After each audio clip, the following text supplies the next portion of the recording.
Welcome to the podcast editing and support show. My name is Dave. Are you ready? Are you ready? Let's go. We're going to start the episode right now. Happy to have you here. Let's do this. Hey, welcome back to the podcast. Dave with you. Glad you're here. Thanks for pressing play. Thanks for checking out the show. Please share the show if you know another editor, support person like you and me, looking for community around podcast editing and support, looking for a show like this that talks about what we do all the time. That's why the show's here. The podcast editing and support show. Editing is important. The and is important. And support is important. That's what we do here. And I'm glad you're here. Thanks for being here.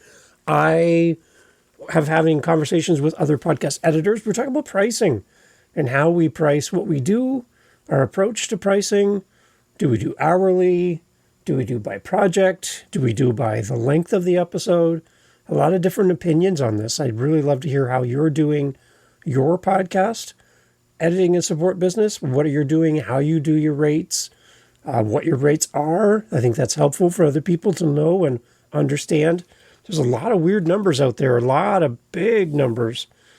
I don't understand at this point, from my perspective, how these people are getting clients with the amounts they're charging. But what is your approach to charging people for your services?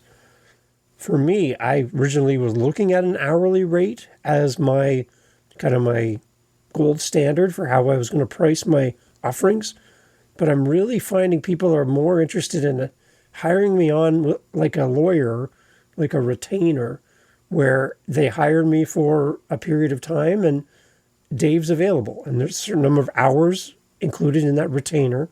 So I'm not working 24/7 for them because I'd have only one client then. And just how we can help them on a retainer basis. So we're just there in support for a period of months, 3 months, 6 months, 12 months, whatever that is. And I like the idea of a retainer because if I went with an hourly rate for my business, as I improve, as I get faster, as I get new tools, then I'm shaving off time for how long it takes me to do the actual work, to do the edits and do the support. And in that, the tools are costing me money. I'm making less money because it's taking me less time. And my billable hourly rate, I'm finding a little bit of hard for me to cover all my costs and make sure that I'm coming out ahead and keep going and moving forward as an editor. So I like the idea of a retainer. But the topic came up then, well, what happens if in that month a podcaster goes on holidays or is sick or takes a break? What happens if they're paying you a monthly retainer but not using the full services of your business? And what was asked of me from a client was, is there any way to roll over the unused credits, the unused hours or slots in my calendar because of life? Is there a way to roll them over into the next month or ongoing? And what are the parameters around that? So I thought, well, I'll do an episode about it, kind of share with you my thoughts on how I'm doing mine. And I'd love to hear what you're doing for yours. If you're going with a retainer idea, kind of like a lawyer, where you're on staff, you're available, and they have certain, let's call them credits, every month. So let's say 4 weeks, 4 credits. They only use 3 because they released 3 episodes that month. They didn't do the 4th episode for whatever reason. That 4th credit, does it just dissolve at the end of the month and we start fresh with another new 4 credits? Or can I carry that 4th credit into the future? So things to think about. Glad you're here. Let's jump into this conversation. Implementing these rollover credits for podcast editing and support services, instead of having credits that expire at the end of every month, really does enhance the flexibility of the relationship between you and a podcaster. But we need to set some smart limits and some policies in place. It's really crucial for us to do this because it will help us to be sustainable and for our client to have the best experience possible. So in this episode, we're going to talk about some of the limits to consider for rollover credits. In the next episode, episode 81, we're going to be talking about the benefits of a monthly retainer with rollover credits versus an hourly rate. But this one, we're going to talk about the limits to consider for rollover credits if you choose to do this for your editing services. And again, I'd love to hear what you're doing. Podcasteditingandsupport.com. So let's start here. Maximum carryover caps to consider if you're doing a retainer-based agreement with your podcaster. What is the maximum carryover cap to consider? So we need this maximum carryover cap to set an upper limit to prevent long-term stockpiling. For example, allowing unused credits to roll over, but only up to 2 times the month credit quota. If a client gets 60 credits per month, for example, they can hold a maximum of 120, and they just can't build on top of it, and just stockpile these credits over time. The other thing to consider is an expiration timeline for these credits.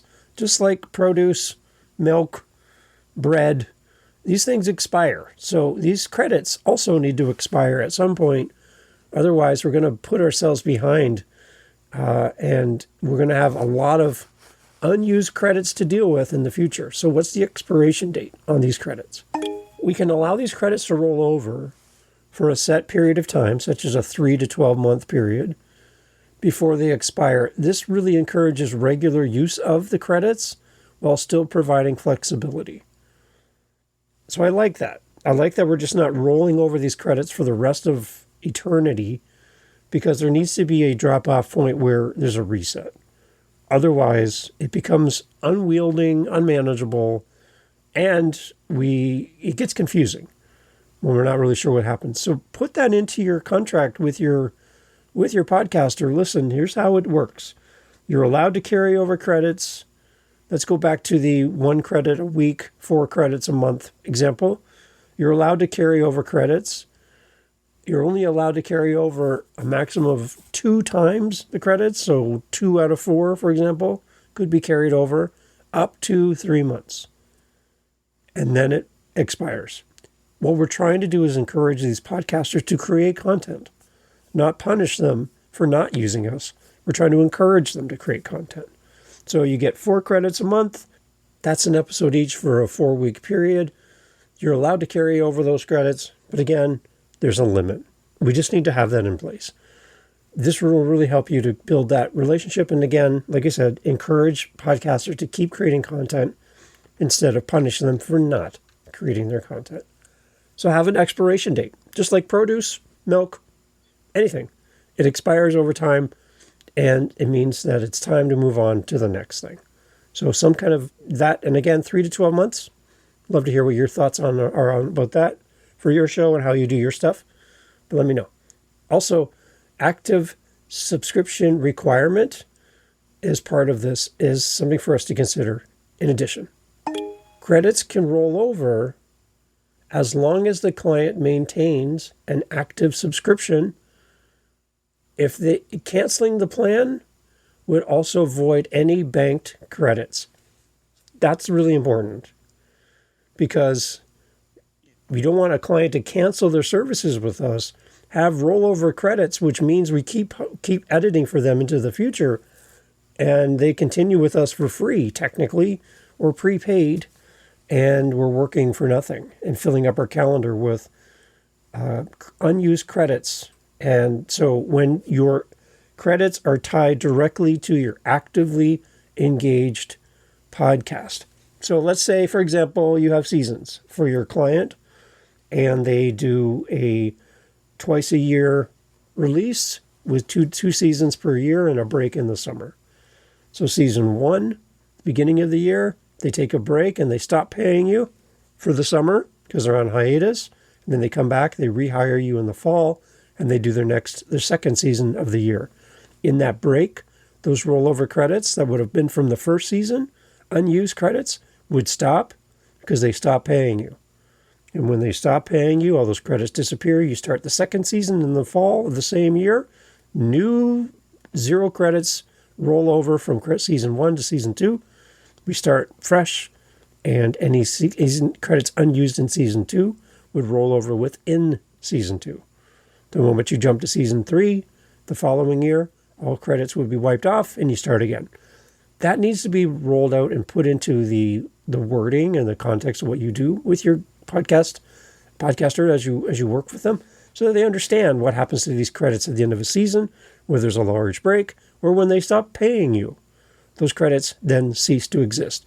Credits are only active when the subscription, when payments are being made, and the podcaster is actively paying you to support them. The moment they stop payment, for whatever reason, the credits stop. Nothing can be rolled over after the fact. And then the last one is, what do you do with unused credits? What's the policy that you would consider for your business? What do you do with all these unused credits? As editors, support people, we need to specify what happens to unused credits after a set cap or expiration date. So for example, credits that are forfeited, partially refunded, or donated to a community pool for nonprofits, that's a great idea and a great option that I heard from one of the podcast editors that I was talking to. They just take them and put them into a charitable pool so that when somebody needs help with the show and they need somebody to jump in and fill in for an editor that's on break and they need someone to come in and do an episode, there's built up credit that can be applied to someone else. So a podcaster can hire you, use your services, acquire credits for unused episodes where they just didn't show up that week and they paid for your time, but you wasn't used.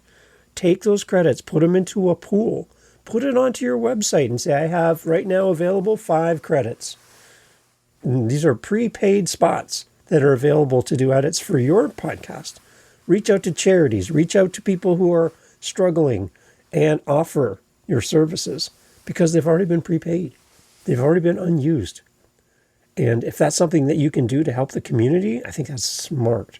And I think podcasters who realize that they're not living up to the potential of releasing a regular cadence for their podcast would be happy to know that their credits that have been prepaid are being paid forward for someone else who needs help, who can't afford it.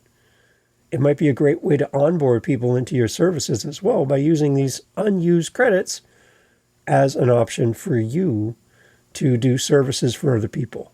Could be a great introductory way of reaching out to people and saying, here's what I do, here's how I help people, and oh, by the way, I already have people that prepaid some spots, so I can do this work for you. It's already been paid for by someone else. What a great way to introduce yourself to others and your services.